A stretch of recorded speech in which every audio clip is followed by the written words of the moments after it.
Rock! He's like, Daddy, Daddy, can I help? He's like, no, damn it, leave me the fuck alone. Daddy, don't be mean. Shut the fuck up.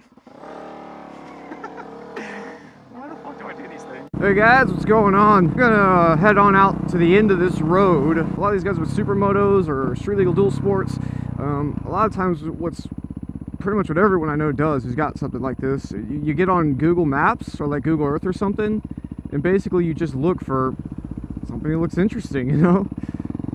It's kind of the benefit of having a bike that can go anywhere. So basically there's a dead end in the road, and I don't know, we'll see what's up there. I don't know. Not too many videos don't have about 10 or 20 comments of people asking about a supermoto or how to build one or what they should buy.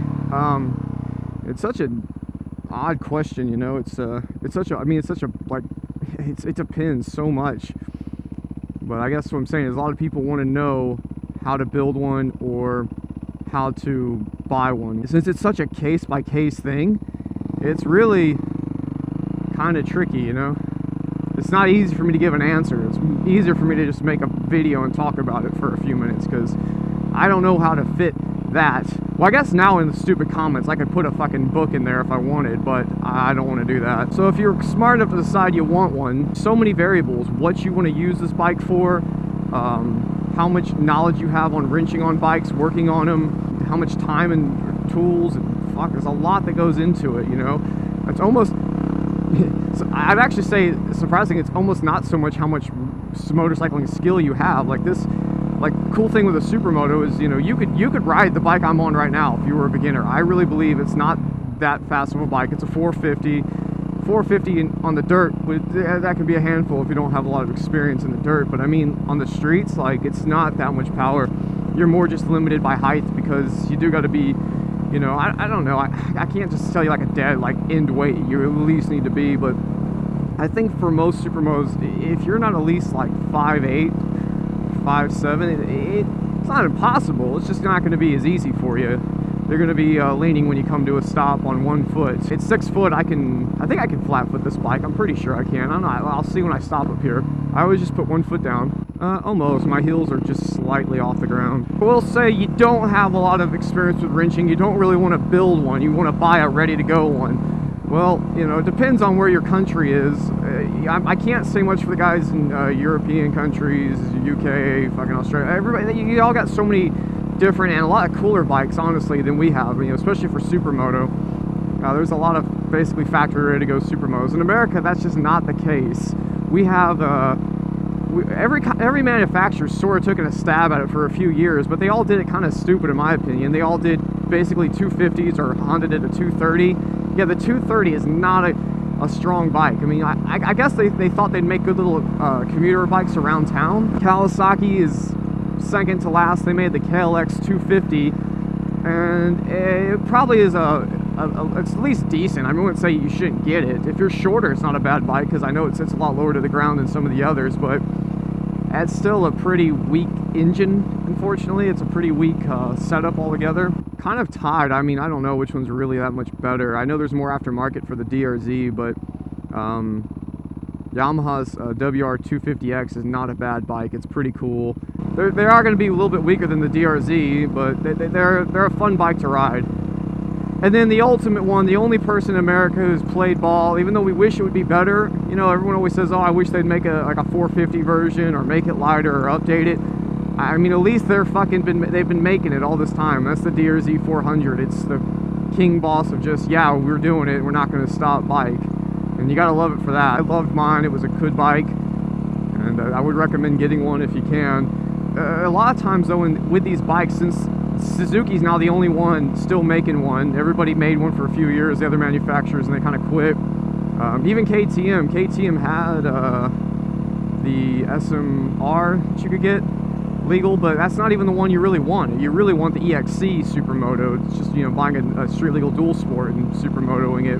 And I don't even think they have, I think they just have the EXC now. The KTM doesn't import shit for those bikes. They stopped importing the big one, the 690. You can only get that as an enduro now too, so you got to get it converted. Basically, you got to look on Craigslist, and if you can find, I'd say if you can find the DRZ or the WR, those are really good bikes to get. If if you wanted to get a KTM like 690, you can, you know, find one, and they're still usually super expensive even used. If you can find one and you want to get it, well, then I say go for it. They got up 2 barriers. I don't know if I can get around 2 barriers, guys. Yeah, I think we're good.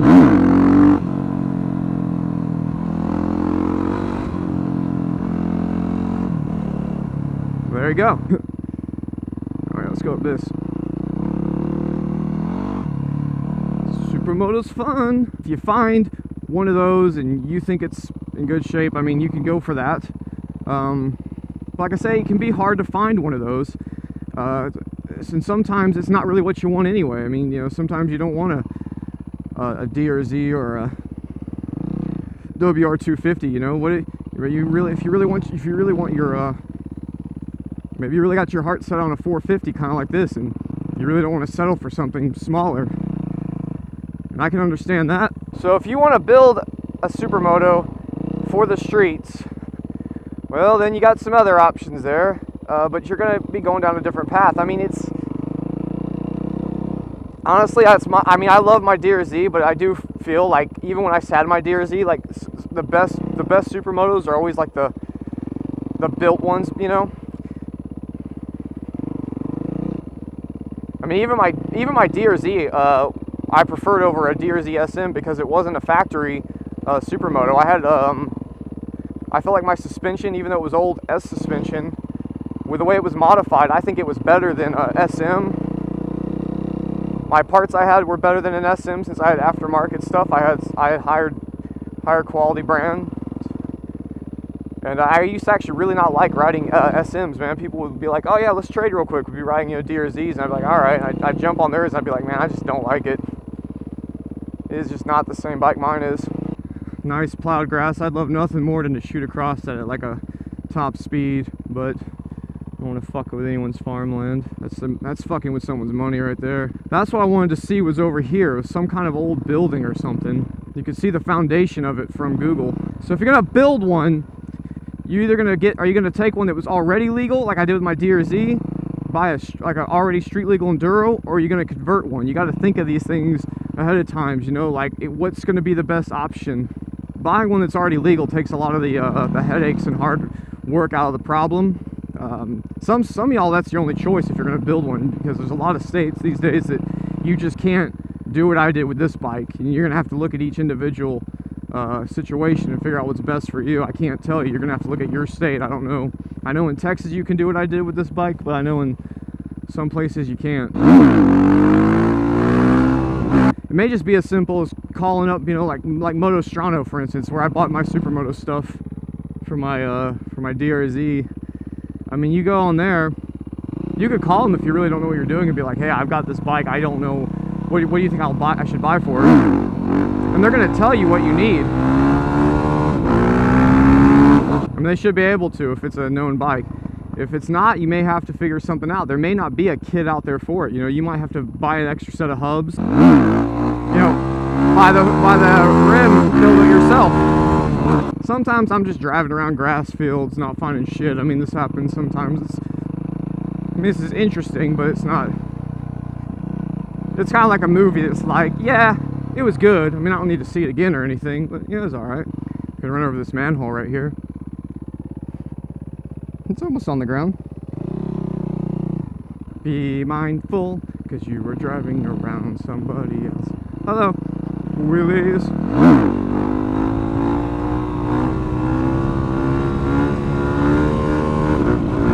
We should put it down. The road is closed. How will we get around the barrier? Oops, I already know. Whatever you end up doing with that, if you buy one and throw parts on it, you're going to throw parts on. I mean, that's pretty much all there is to it. If you watch how I do my quick swap, you kind of see all the parts that make it supermoto, make it dirt bike. I mean, a lot of it's just a front fender, some supermoto rims, tires, different size chains, probably a chain block, you know, big brake kit. I mean, there's a lot of optional things you don't have to do. I mean, the basics is if you put 17-inch rims on there, I mean, that's basic minimal setup. There used to be a lot of guys on the forum pages back in the day that would make fun of bikes like that. They say only true supermotos or motocross bikes converted for the street, and that's kind of retarded. your back swing arm, you're going to run into an issue with, if you try to run like a 160, it's not going to fit very good. A lot of guys really want to run like a 160 on their shit, and I don't know why. That does not fit very good. Typically a 150 fits good, and to get a 150 to have the correct profile, you usually need about between a 4.5 to 4.25 inch rear rim. So putting a 5-inch rim with a 160 on your bike is kind of dumb. It just works better. It's a better tire for these things. The profile's nice. It's small. You don't want a big back tire on the back. Actually, a lot of times those guys will cram a 160 on the back and they have less rubber on the ground than I do with my 150, because the 150's profile is just so much nicer on these size rims. Most swing arms just can't fit the 5-inch. At least fit it without, you know, being really, really close. You got to offset the wheel and do dumb shit. You don't have to offset your rim. But if you build one, it's still going to be the same thing. You're just going to have to also street legal it on top of that. And I mean, dude, there's so many options. You're going to have to make your own decision on what bike, you know, if you're going to buy one and try to get it legal. Like I said, obviously you need to make sure you can do that. Like your state's cool with it, you know. Don't fucking spend a bunch of money before you don't know for sure. I know in Texas for sure it could be done, but you know, my title said off-road only when I got it. Now it doesn't. Every bike is going to be different. That's why it's really hard for me to tell people what to do and how to do it. I mean, I can tell you how this WR was done. I can tell you how my DRZ was done, but you know, that's just those two bikes. Chad can tell you how his CRF is done. Well, he might. I don't know if he ever make another video. You got to be a little bit crafty a lot of times to build one and make it work. I've heard a lot of people say in the past, you know, people who want a supermoto really want a supermoto. You know, you got to want it. Every one of these things, though, is going to require a little bit of tinkering. There's not too many just direct, you know, even if you buy a kit, you're cramming fucking wheels and shit on this thing that's not meant to go on it. It's not really that big a deal. I'm not saying you got to be how to fucking do welding or something crazy or cut the frame up or anything. I'm just saying, you know, if you're the kind of guy who runs into like a little issue that you might have to trim something, you may have to do your own custom engineering. You've got to do anything like that, and that makes you whoa, you know, then maybe you shouldn't. Of course, there's always the internet. The internet's, you can't trust everything, of course, on the internet, but the internet's got some really good source for some stuff like that. If you try to do something and you get all hung up, it's going to depend on you, what you want, what your budget is. I mean, it's kind of the cool thing, though, when you get with the guys, when you ride with people who ride supermotos, you almost always have, like, guys that are usually a little bit more experienced, for one. But like I said, you end up with a more experienced crew with supermoto riders, normally, just because they're a little bit newer, and even if they're not, like, even if the guys are, even if they're not, they are new riders, you know, riding a supermoto just seems to improve people's skills like much faster than riding a sport bike would or a cruiser. I mean, seems to. I mean, it just about does. About prove that.